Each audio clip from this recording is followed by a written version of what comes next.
Praise the Lord, hallelujah. आप सभी को जय मसीह की।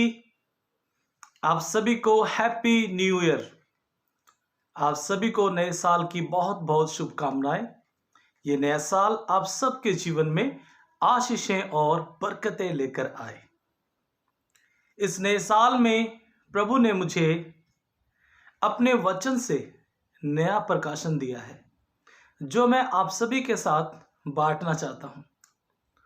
आइए हम पढ़ेंगे मत्ती 22 अध्याय पहले वचन से लेकर 14 तक हम देखते हैं। यीशु फिर उनसे दृष्टांतों में कहने लगा, स्वर्ग का राज्य उस राजा के समान है जिसने अपने पुत्र का विवाह किया। मेरे प्रियो, एकमात्र प्रभु यीशु एक ऐसा प्रभु है जिसने स्वर्ग राज्य के बारे में बातें की। प्रभु यीशु मसीह ने कई बार लोगों से स्वर्ग राज्य के बारे में बातें की। कई बार प्रभु यीशु ने अनंत जीवन के बारे में बातें की। क्यों? क्योंकि प्रभु यीशु अनंत जीवन देने वाला प्रभु है। क्योंकि प्रभु यीशु मसीह स्वर्ग का राज्य देने वाला प्रभु है। मेरे प्रियो, प्रभु यीशु आप सबसे प्रेम करते हैं और प्रभु आपको स्वर्ग राज्य देना चाहते हैं। और इसीलिए प्रभु यीशु लोगों से बातें कर रहे थे कि स्वर्ग का राज्य एक राजा के समान है जिसने अपने पुत्र का विवाह किया। और जब उसने अपने पुत्र का विवाह रखा, तब उस राजा ने बहुत से लोगों को इनविटेशन दिया, बहुत से लोगों को उसमें बुलाया, लेकिन बहुत से लोग उसमें नहीं आए। जिन लोगों को बुलाया गया था, जिन लोगों को इनविटेशन दिया गया था, वो लोग विवाह में नहीं आए। फिर राजा ने कहा, अपने दासों से कहा कि जाओ, सड़कों पर जाओ। कई बार प्रभु के दास सड़क पर प्रभु का वचन बांटते हैं। कई बार प्रभु के दास सड़कों पर स्वर्ग राज्य का वचन बांटते हैं मेरे प्रियो।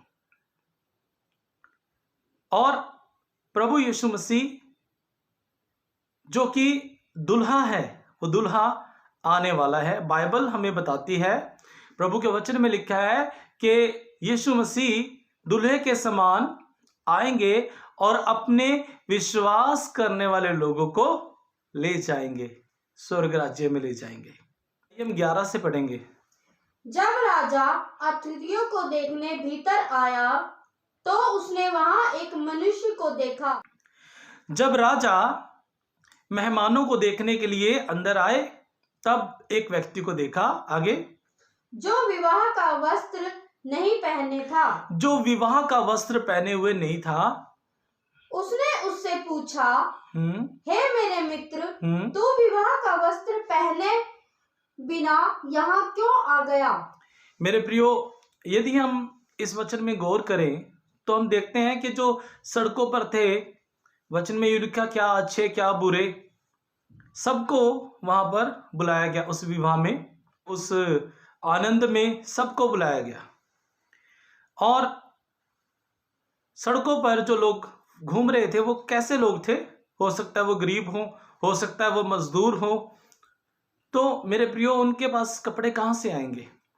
लेकिन आप इस बात पर गौर फरमाएं, इस बात पर अपना ध्यान केंद्रित करें कि ये राजा के पुत्र का विवाह है। और जब राजा ने लोगों को बुलाया, तब राजा ने उनको वस्त्र भी दिए, क्योंकि राजा अपने पुत्र के विवाह में वस्त्र भी सबको दे रहे हैं, सारी चीजें दे रहे हैं। मेरे प्रियो, परमेश्वर की ओर से हमें एक नया मनुष्यत्व दिया जाता है। जब हम प्रभु यीशु को ग्रहण करते हैं, तब प्रभु यीशु मसीह की ओर से हमें एक नई इंसानियत भी मिलती है, हमें एक नया मनुष्यत्व मिलता है। आइए हम पढ़ेंगे इफिसियों 4 अध्याय 22 से लेकर 24 तक प्रभु के वचन में क्या लिखा है। बड़े ध्यान सुने। कि तुम पिछले चाल चलन के पुराने मनुष्यत्व को जो भरमाने वाली अभिलाषाओं के अनुसार भ्रष्ट होता जाता है उतार डालो और अपने मन के आत्मिक स्वभाव में नए बनते जाओ जी। और नए मनुष्यों को पहन लो जो परमेश्वर के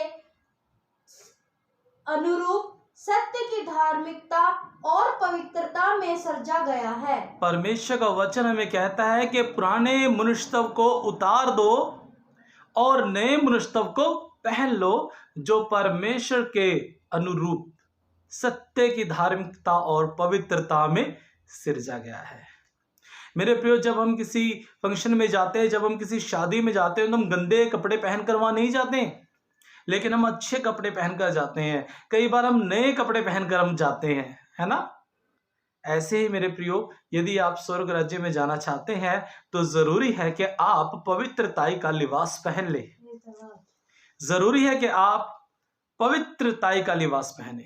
जरूरी है कि आप नम्रता और दीनता का लिबास पहन ले। जरूरी है कि आप मसीहत को पहन ले। जिस इंसान ने इस नए मनुष्य को नहीं पहना है वो इंसान स्वर्ग में रहने के योग्य नहीं है। आइए हम एक वचन और पढ़ेंगे। हम पढ़ेंगे कुलुस्सियों 3 अध्याय 5वें वचन से लेकर 10वें वचन तक।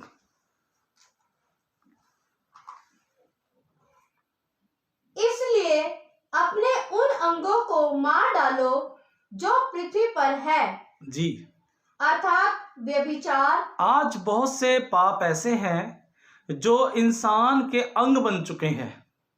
बहुत से गुनाह ऐसे हैं जो इंसान करता है और वो गुनाह आज इंसान के शरीर के अंग बन चुके हैं मेरे प्रियो।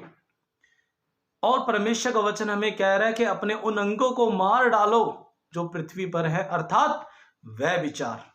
आगे, अर्थात व्यभिचार, अशुद्धता, दुष्कामना, बुरी लालसा और लोभ कि जो मूर्ति पूजा के बराबर है। लालच छोड़ दीजिए, लोभ छोड़ दीजिए जो मूर्ति पूजा के बराबर है। आगे, इन्हीं के कारण परमेश्वर का प्रकोप आज्ञा ना मानने वालों पर पड़ता है। जो परमेश्वर की आज्ञा नहीं मानते उनके ऊपर परमेश्वर का प्रकोप पड़ता है। आगे, और तुम भी जब इन बुराइयों में जीवन बिताते थे तो इन्हीं के अनुसार चलते थे। जब तुम इन बुराइयों में जीवन बिताते थे, जब आप प्रभु यीशु में नहीं आए थे, जब आपने प्रभु यीशु को ग्रहण नहीं किया था, तब आप इन बुराइयों में जीवन बिताते थे।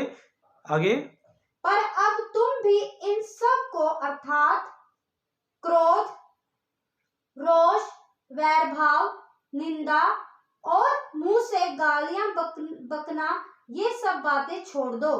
क्रोध, रोष, निंदा, मुंह से गालियां बकना ये सब बातें छोड़ दो। आगे, एक दूसरे से झूठ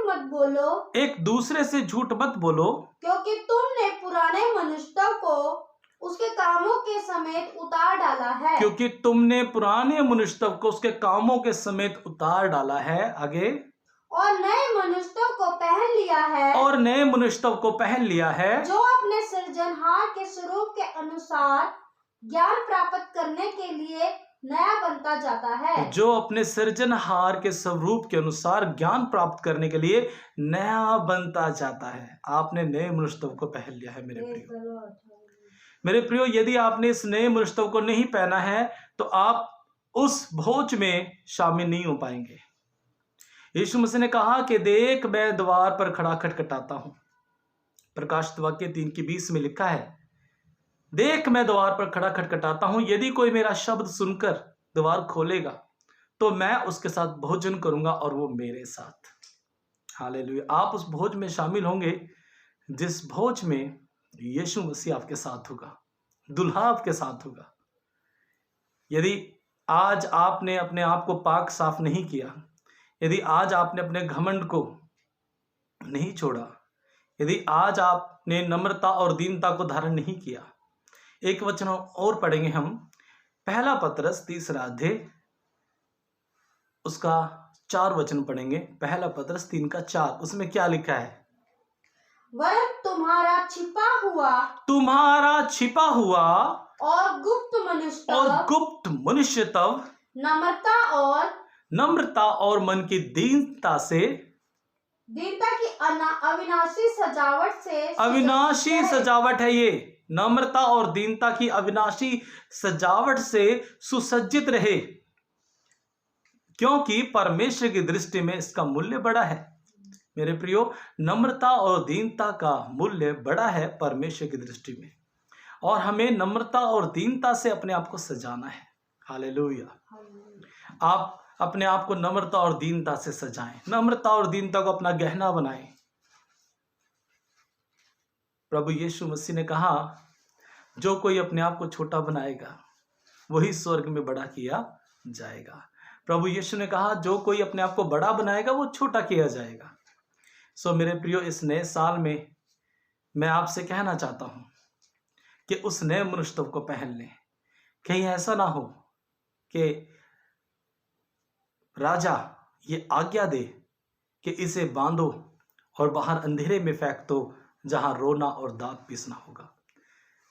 राजा की ओर से, यानी कि परमेश्वर की ओर से आज हमें ये नया मनुष्य मिला है, आज हमें ये नए वस्त्र मिले हैं।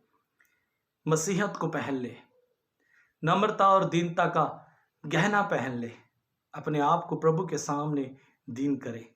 परमेश्वर के वचन में लिखा है, परमेश्वर के अधीन हो जाओ, शैतान का सामना करो तो वो तुम्हारे सामने से भाग निकलेगा।